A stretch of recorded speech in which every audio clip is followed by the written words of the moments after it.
I'm Cookie Miller, and this is Worth the Wait. Join me every week as I explore profound weight loss solutions beyond just diet and exercise, because a lifestyle change starts with changing your mind. This week's podcast is sponsored by Cookie Miller Coaching, a holistic online weight loss coaching service that aims to help women who have 30 pounds or more to lose. This program is for the woman who has tried everything and is serious about making a lifestyle change. Visit apply.cookiemiller.com to be added to the wait list, and you'll be notified as soon as a spot becomes available. What's up, guys? Welcome back to Worth the Wait. I am your host, Cookie Miller, and today we are talking about how your period can affect your weight loss goals. Now, before we get into today's episode, I have to let you guys know that the following tips are based on my experience and the experience of the clients that I've worked with over the years, but this is not medical advice and I'm not a medical professional. So if you are having any types of issues with your periods, it's very important that you see your OBGYN.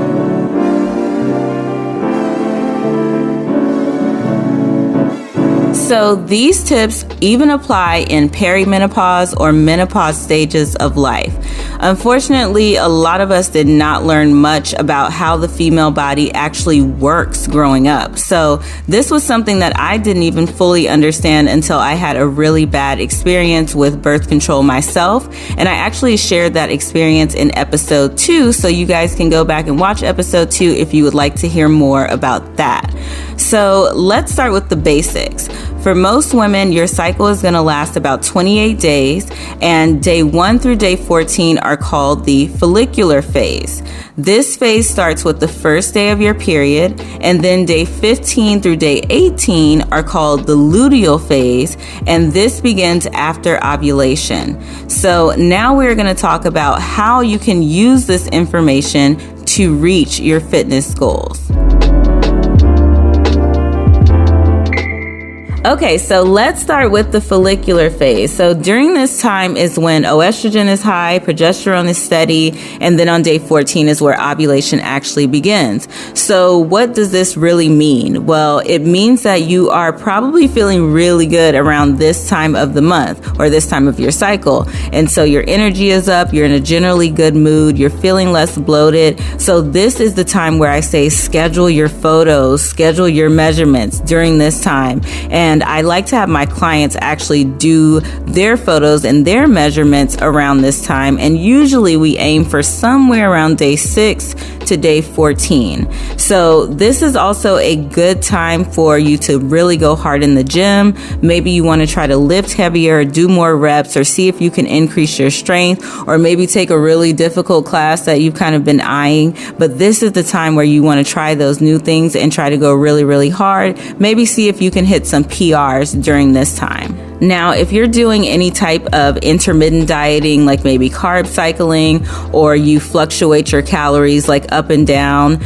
over a period of time, then this is where I would say go for your lower calories here, because your body isn't needing as many calories when you're in this phase of your cycle, and you're already feeling good and you're going to be working out really well. So if you are in a weight loss phase and if you need to bring your calories down, then I would say this is the time to do so.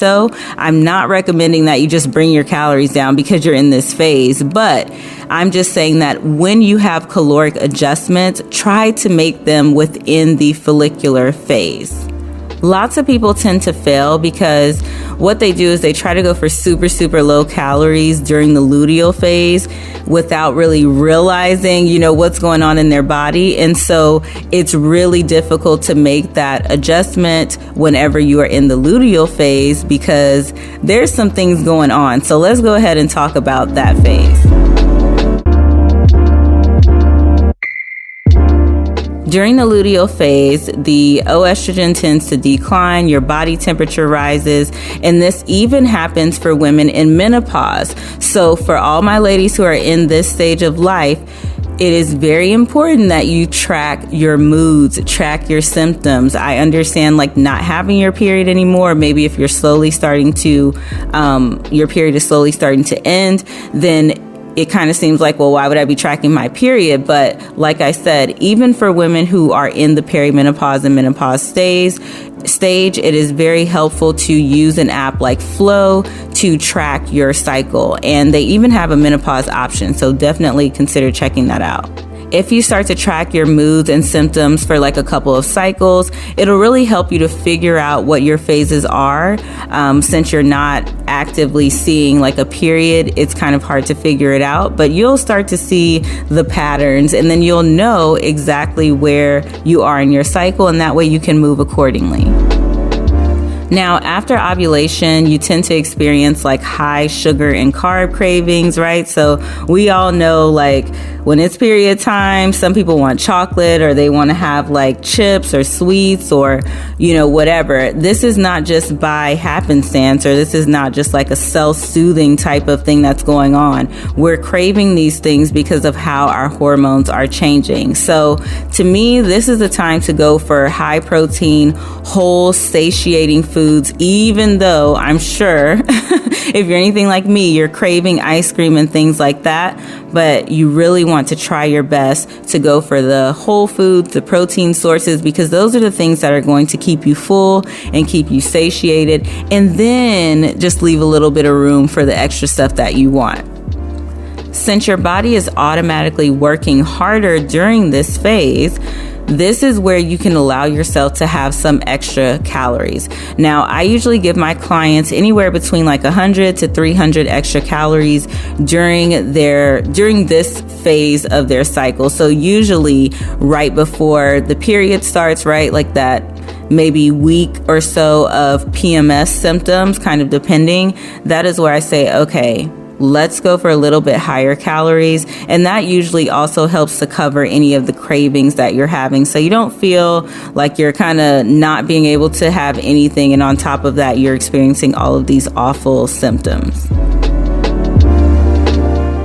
Now, the biggest tip I can give about the luteal phase is to not try to lose weight during this time. I know that may sound really, really crazy, but just trust me on this one. So what I usually tell my clients is look back at where you started, maybe at like day 23, for example, and you want to try to get back to that weight by like day 3 or 4 of your cycle. For some people, it may be like day 5 or day 6 or day 7 because everyone is different. But the main idea here is that you want to give yourself some grace and some room to know that on the scale, you're going to probably be bloated. You're going to probably put on water weight. But as long as you see that you're bouncing back down to where you were on day 23 or 24, then you know that you're moving in the right direction. So when we're looking at weight, we should be looking at it overall and not just looking at it day to day, especially when we have a menstrual cycle to consider. So other symptoms in the luteal phase are tiredness, retaining water, like I already said, so bloating.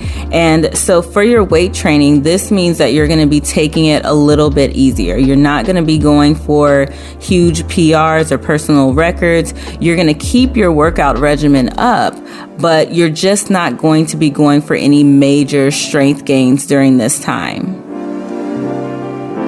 This is also probably not the best time to be doing burpees or, running or maybe doing some type of HIIT or something like that. It may be a better time for you to just focus on doing some steady state cardio, maybe some incline walking or using the elliptical or the Stairmaster, just at a nice moderate pace. I want to be sure to include everyone and not leave out those of us who may have irregular periods or have something else going on. Like, for example, with me, I have endometriosis.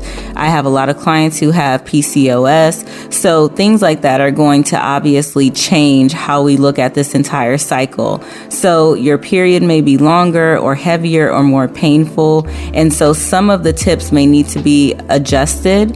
And then there's even additional things that you can do. So for example, I personally will add a turmeric supplement, which is really good for inflammation. So I'll add something like that to my vitamin regimen for cramps and things like that a few days before my period is expected to start. And that is really, really helpful for me. Another thing that you can do is to increase your magnesium supplementation or intake through food. And that will absolutely help with just the cramps and uncomfortable feelings that you have, especially if you have something like endometriosis or PCOS that is causing your periods to be heavier or even longer. Sadly, most women really don't know anything at all about this. And on top of that, a lot of trainers are uneducated, especially male trainers out there, which makes sense. There's not really too much that they learn about the female menstrual cycle. And if women are uneducated on it, then men are certainly uneducated on it. So a lot of times male trainers will push their female clients without considering which phase of their menstrual cycle they're in. So ladies, please advocate for yourselves. And that has to do with doctors, trainers, anybody that you're working with that is doing something that has to do with your physical health. And remember, you want to go super, super hard in that follicular phase and listen to your body to know when it's time to pull back within the luteal phase, because I don't want to make it seem like the luteal phase is just a wash, and you can't do anything. I really think for most people, there's like maybe 3 to 7 days within the luteal phase that are really, really, really tough, or just where you don't feel like you have the energy. But the full 14 days of the luteal phase shouldn't be used to just kind of do nothing, right? We should just pull back when your body tells you it's time to pull back, when it doesn't feel good to keep going, and when it's not something that you can just power through. So for me, that's usually around like day 26, and it'll last maybe until like day 4. So that's like 8 days that are just kind of super low key and chill. And then I try to get back into my regimen. For you, this may be a bigger or a smaller window. It's really not about the length of time or anything like that. Today's topic was about awareness and about women being aware of their bodies and knowing how to work around the menstrual cycle so that they can get the best possible outcome in their weight loss journey. So that is it for today's episode. I hope that you will take this information and be empowered and really build out your weight loss goal and your weight loss plans around your menstrual cycle. And even if you're perimenopausal or menopausal, just tracking those symptoms so that you can still use these strategies to help you as well. So thank you so much for listening to Worth the Wait. If this episode or any of our episodes have helped you, please consider leaving us a review. You can also take a screenshot and tag us on Instagram at Worth the Wait Podcast. You can also tag me at Cookie Miller, and I will talk to you guys next time. Bye.